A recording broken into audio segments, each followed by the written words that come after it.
Okay, so our next speaker is Associate Professor Simon Denny. He's an adolescent and young medicine specialist, also from Brisbane, which is Australia's only specialist young adult medicine service. Simon, I think. Second. Well, yeah. I was probably the best one, right? Simon spent 25 years generating the world's largest data set around adolescent care, and he's going to share some of that with us today. Thank you. Thank you for the chance to be here. Just to clarify, so I work at the Māori Young Adult Health Centre, and we are unique in terms of we're a service aimed at adolescents and young adults, but we're based in an adult hospital. And I was actually talking to some of my colleagues about what it's like I was trained as a paediatrician and then as an adolescent young adult physician, what it's like going from paediatrics to adult care. And there's only, as I'm aware, only one other centre like it in Australia, which is at Westmead. And it is certainly a different experience working in that adult environment from the paediatric environment. Now, I got given the title of my talk by Henry, but it is one that's close to my heart. And actually, Henry's talk is in some sense a really nice segue into what I'm talking about. I was sitting on the couch listening to Henry's talk, thinking about my two oldest teenagers. I've got 4 children, and the 2 oldest ones are addicted to vaping. I remember when I first walked into my 15-year-old son at the time, this is 5 years ago, and he was outside with his mates in the garage blowing smoke rings with this, vaping device. And he said to me, and I was horrified. And I said, "What are you doing?" And he said, "Oh, don't worry, Dad, it's nicotine-free." And I asked him, "Well, where did this come from?" And it turns out that he'd been watching all these things on TikTok and social media about young people blowing smoke rings. And it's been fascinating watching this area with somewhat horror as to the same playbook that they used 30 years ago to get children hooked on cigarettes, they're now using to get children hooked on vaping. Those social media posts weren't just peers, they were sponsored by the industry. B, what was supposed to be nicotine-free was actually, as Henry pointed out, more than not likely to have nicotine in it. And so several years later, both my teenagers are hooked on nicotine, and despite strong parental displeasure with that, I guess what it also speaks to is the need for regulation and advocacy, because we can't do this individually as parents. We need actually to come together and have a consistent messaging on that. So I really appreciate Henry's talk on that. But I guess the segue into my talk is that I guess I'm an epidemiologist in one sense. I've spent a number of years working on large national youth health surveys from New Zealand. And that's really what I wanted to come along today and talk about is what we've learned through these large national data sets. But I will point out that this is not the only place that we get data from. We get data not just from epidemiology and the type of surveys I've been involved with, but we also have longitudinal and cohort studies. And in one sense, these are the kind of the DNA or backbone of developmental pediatrics. We learn about development from children to adolescents to adulthood through following people through time. And there's been some extraordinary studies in this area and some very famous longitudinal studies from New Zealand. The Christchurch and Otago longitudinal studies have been famous in this area and really informed a lot about what we know about child development. This study here from Ferguson was pointing out the linkages between lead and later problems with schooling and cognitive development. And I remember Professor Ferguson talking about how they did this. He called themselves the tooth fairies because they got all the children in the study to send in their teeth as they erupted around, in their 4th, 5th years. So there's a whole bunch of studies and data that we use on, obviously intervention research, randomized clinical trials is really what we think about when we think about evidence-based medicine, but it is wider than that. And actually one of my my favorite type of studies, because they're so hard to do, is multi-level or cluster randomized trials. And just to give you an example of that, this is a famous study from several years ago looking at school-based suicide prevention from Europe. And here they randomized schools to the intervention, and they had 3 arms. They had an arm that did educating teachers to look for suicidal risk factors amongst their students. They had a clinician-based arm where they put clinicians into the schools to try and screen teenagers for suicidal risk factors. And then the third arm was actually giving young people the skills, the knowledge, and using role plays with young people to actually educate them about their own mental health. Which one do you think was successful? The third one. One of the principles that we have in this area is actually teaching young people the skills is by far the best approach. And this sort of data is gold, but imagine how hard that is to actually randomize 90 odd, I think it was 70 odd skills to those three different arms. And then obviously we have systematic reviews and qualitative studies. And also I'd point out the data that we get on a day-to-day basis when we talk with our young people, with our patients, with our families. In one sense, that's rich qualitative data that we get on a day-by-day basis. But back to the study that I was involved with. So this started out in the early 2000s or late 1990s when we first started. And globally, we were one of the first studies to use computers to ask young people about their health and well-being. And you can see the laptops on the top left there was our first iteration of the survey. And asking big survey or big numbers through laptops had a number of advantages. Firstly, probably most importantly, we could use what's called branching questionnaires. So depending on the responses that the young people gave, depended on the subsequent questions that they got. And so by that, we could ask a lot more questions and actually be a lot more holistic and cover a lot more areas of their life outside of those traditional health topics, that we asked about. And I'll show you some of that data from that. But imagine the challenges around using laptops back then was huge. I mean, their batteries were rubbish, so they all had to be plugged in. And so we'd go into a school with 100 laptops, and we had like miles of cabling and power boards. It was just a complete nightmare. But our team did it, and they did a remarkably good job. Then in the next iteration in 2007, we had these little Nokia tablets on the top right. And actually, they were the forerunner of tablets as we know them today. And I actually had to export those into New Zealand by talking to my mother-in-law who was in the US, and she posted me like 150 of these units because we couldn't buy them in New Zealand. And they were really successful. Nokia didn't continue with that product for some reason, I guess. I don't know why they didn't continue, but then in 2012 we used Toshiba tablets, and then you can see on the bottom right the students doing the survey in a hall. You can see they all have headphones, so one of the features of the survey is all the questions were read out in English and Te Reo Māori, and then they just used point and click answers for the questionnaire. And this is the type of questions that they had. And I was particularly proud that we were able to translate it into Te Reo Māori, but it was a huge undertaking because not only do we have to forward and back translate, but we also had to have young Te Reo speakers translating something like 20,000 voice files, so it was a huge undertaking, but really made a difference in terms of the acceptability of the survey. Now, when we talk about epidemiology and trying to get a snapshot of a population health, response rates are huge. And one of the things that I think is really remarkable about the survey is not only its numbers, we have over now 30,000 young people have been involved with the survey, but we had really high response rates. So we did a random sample of schools and then a random sample of students within those schools, and it was between, we had about 60 to 70% of young people responding to the survey, which is quite high actually really high for this sort of work. The most common reason that we couldn't, the students didn't respond was they just wasn't at school on the day of the survey. And you can see we got about 2 or 3% of the total student population. And so what we can say from that, this is a pretty accurate snapshot of the entire high school population of students in New Zealand. Now, let's go on and talk about data. So obviously one of the things that this survey can do is give us incidence rates, right? And I'm going to focus on mental health during this talk because I think it's such an important part of what we do. And even in pediatric EDs, I'm actually aware that you see a lot of mental health, so I hope this is helpful. So here's some incidents. So we had about 30% of young people saying that they had had an episode 2 weeks or more longer over the past 12 months, 30%. We had about 4 or 5% of young people say that they actually made a significant suicide attempt in the last 12 months, and 8% reporting repeated self-harm.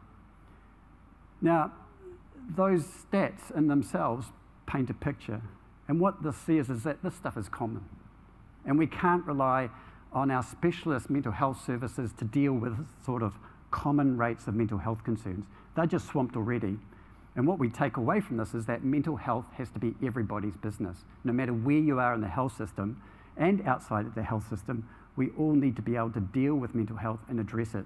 And we need multiple pathways to do that. I don't know why this thing's going forward. But now, the second thing we can do with this sort of data is see how do these things overlap? What are the comorbidities?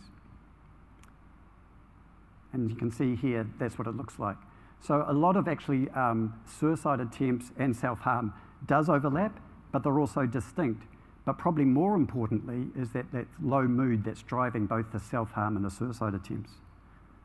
I have to go back and do that again because it took me ages to get those circles to do that. Well, thank you. Now, doing it again, sorry, going the wrong way. The other thing that this can do is dispel myths. So we asked young people, have they had sex?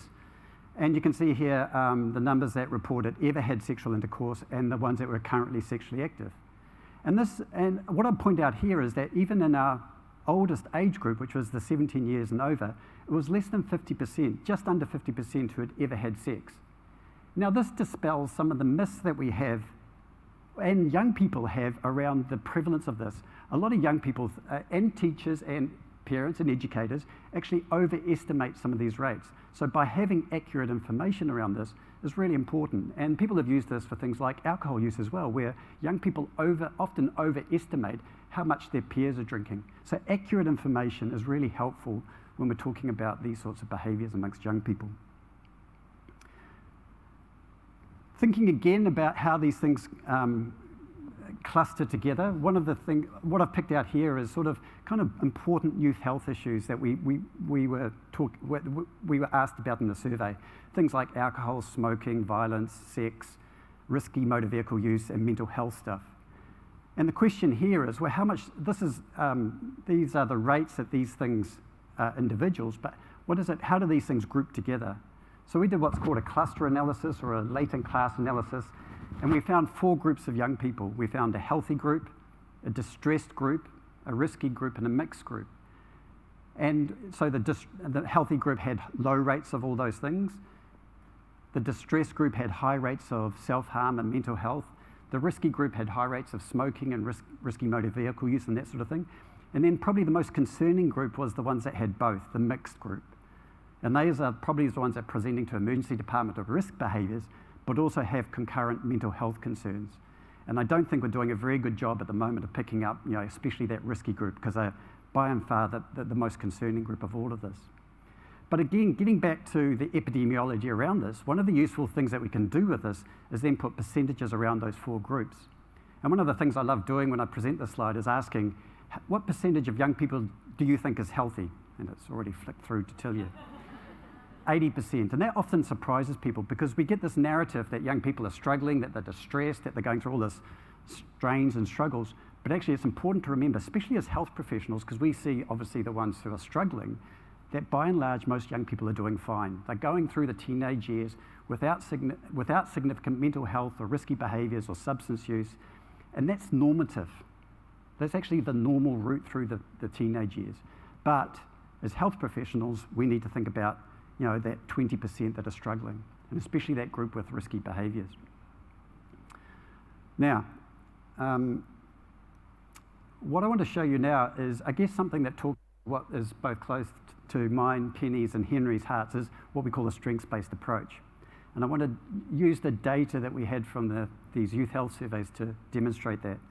So we asked about diversity, we asked about family violence, we asked about physical, sexual abuse, bullying, socioeconomic hardship like not having a phone, overcrowding, moving home frequently, that sort of thing. We made what we called an adversity scale. And this, sorry, I don't know what's quite doing that. This slide here is a scatter plot of every single young person in the survey. And each little dot and cross is actually a young person. Along the bottom is adversity, and then the y-axis, the horizontal axis, the vertical axis, is a depression measure, a very well validated depression measure for young people. And what you can see on this slide is that there's a clear relationship between increasing adversity and increasing mental distress. And just look at that red dashed line. The people who made this scale, called the RADS, said that if you're over that dashed line, you're likely to have significant depressive symptoms. Now, what happens when we put a strengths-based approach into this? What happens when we put relationship with parents? And by that I mean having a parent or somebody who acts as a parent who loves you in the mix.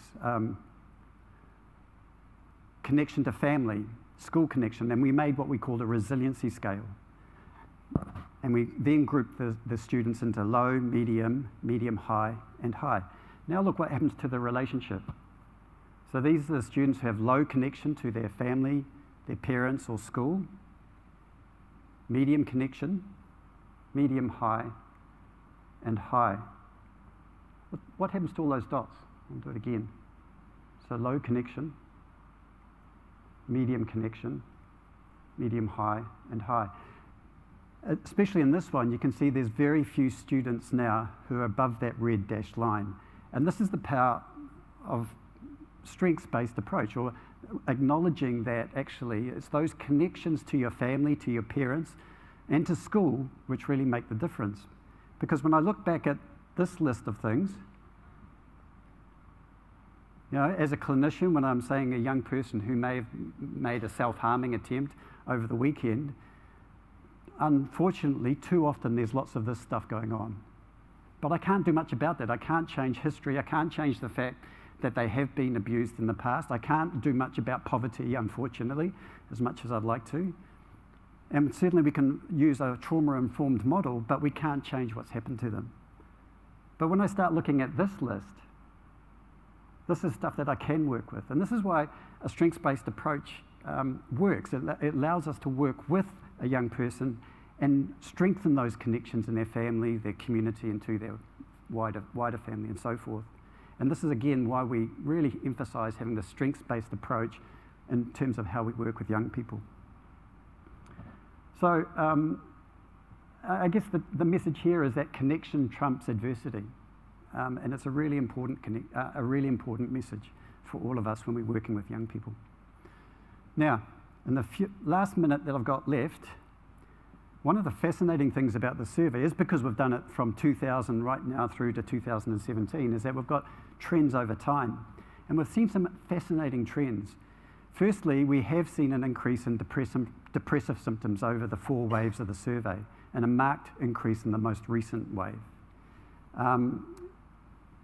Along with that, we've seen some marked reductions in risk-taking behaviour, especially dangerous driving and binge drinking. And when we first started seeing this, what was fascinating about this when we started looking internationally is that this is happening globally. This wasn't just something that was happening in New Zealand. So this is teenage self-harm episodes across 4 Anglo nations, published by a colleague of mine. And you can see there's these increases across all these countries. So it's not something that's just happening down here. This is US data looking at depressive symptoms. And again, from about 2010, we start to see these massive increases in these sort of mental health concerns, even predating COVID. At the same time, we're seeing this sort of picture. So from about 2007, a marked reduction in this example, quarterly conceptions to women under the age of 18, i.e. teenage pregnancy, started dropping off the cliff. And there's been lots of speculation from our group and others about what's causing this. Because it's global, my favourite explanation is it's something to do with these things that we all have in our pockets. Smartphone ownership. And if anything exemplifies this, I really like this slide, looking at the number of pedestrian fatalities that was dropping markedly until about 2010, then all of a sudden we're doing this. And pedestrian fatalities are through the roof again. But we are talking with large societal shifts here. So we're seeing a reduction in our academic achievements from about 2010. And we're also seeing marked polarisation again in this period. And I do suspect it's a way that we've commercialised our social media space that exaggerates our differences and polarises us, and at the same time not doing great things for our mental health. So I don't have any answers to this, but coming back maybe to the first point is that we do need to start thinking about regulating our social media spaces. And it's interesting, the European Union's recent moves on this, which is for the first time starting to hold account our social media technologies to the harms that they're doing to our society and especially our young people. I'll leave it there. Thank you.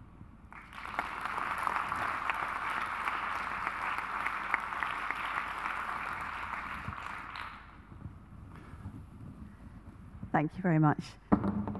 Oops. I love the message that connection trumps adversity. I think that's probably true for all of us, not only for young people. Are there any questions for Simon? Go large with your waving because it's quite bright. We've Thanks. got one over here. Thank you. Hi, Simon, paediatrician. I'm Caroline, paediatrician. Fantastic talk, thank you very much. I actually just wondered where that data has been published and how we can get a hold to look into it in more depth, because it's obviously a very rich data set. Yeah, it's, there's a wealth of data on the Youth 2000 website. So we have a bunch of reports and technical reports that, there's 20 years of those reports now. We've also published in academic journals. So, I mean, if you email me particular stuff that you're interested in, I can get back to you and send you through papers if you want. One up the top there, I think.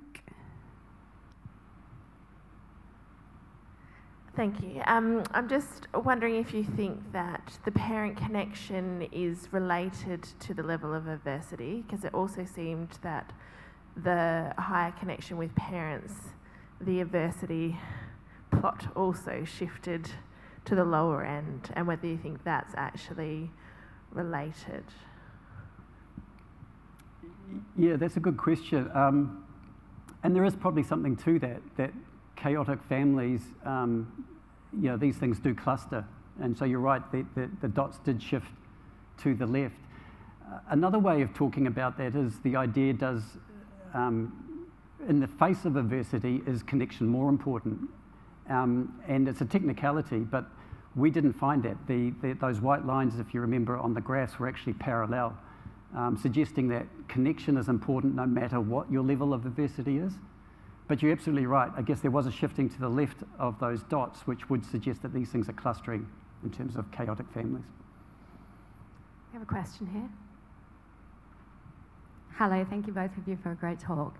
I'm a fellow in a drug and alcohol clinic in adolescent medicine, and anecdotally our team have noted that the families, the best predictor of a young person stopping substance use in our clinic is that level of connection with the parents. And we certainly find that a real authoritarian parent approach, where if you continue using, you will lose all your privileges, I will stop talking to you, you'll get kicked out. That's the best predictor for failure. And I've been wondering how we could measure that, and I'm wondering what questions you asked or what tools you used to measure that connectivity with parents, because it's a bit of a nebulous idea sometimes. You're certainly right. We didn't try to tease out the authoritarian versus the more supportive parenting type. The questions we asked was around, do you have a parent or somebody who acts as your parent? Well, actually, we actually did it specifically by mother and father. So do you have a mother or somebody who acts as your mother that you can talk to and that sort of stuff? And we used, I think, 3 or 4 questions that we combined into an average to get at that parent connection. But they were it was very much getting at that sense of connection, somebody who loves you, somebody you can talk to, not the authoritarian type of parenting, I guess. But we didn't have a formal scale that tried to distinguish different parenting typologies in that sense. But I totally agree with you. I think the authoritarian approach doesn't work. I'm just thinking of my kids and their vaping. But I haven't been that successful in getting them stopping vaping either. Time for one more question for Simon. Thank you. I'm Mel. I'm a general paediatrician in a regional centre. I also work privately, and I guess I was interested in your pie chart that said, most of the children are healthy. I note that it was published in 2013. I was just interested if there's any evidence or data set post-COVID, particularly with the sort of the evidence that connectivity trumps adversity and the lack of connectivity that a lot of our young people experienced over COVID, and what that would how that would change the data set, I guess. Yeah, no, you're right. I haven't repeated that analysis with the most recent data set, and it would be interesting to see. But I guess what we know from the trends is that the mental health is increasing, but the risk-taking behaviours has decreased. So maybe the overall 80% hasn't changed much, but I suspect within that 20%, we've got an increase in mental health and decrease in risk-taking behaviour. But it would be fascinating to repeat those same analyses on the most recent data set. Time for another? I saw one more. I think it's Ellen there at the back.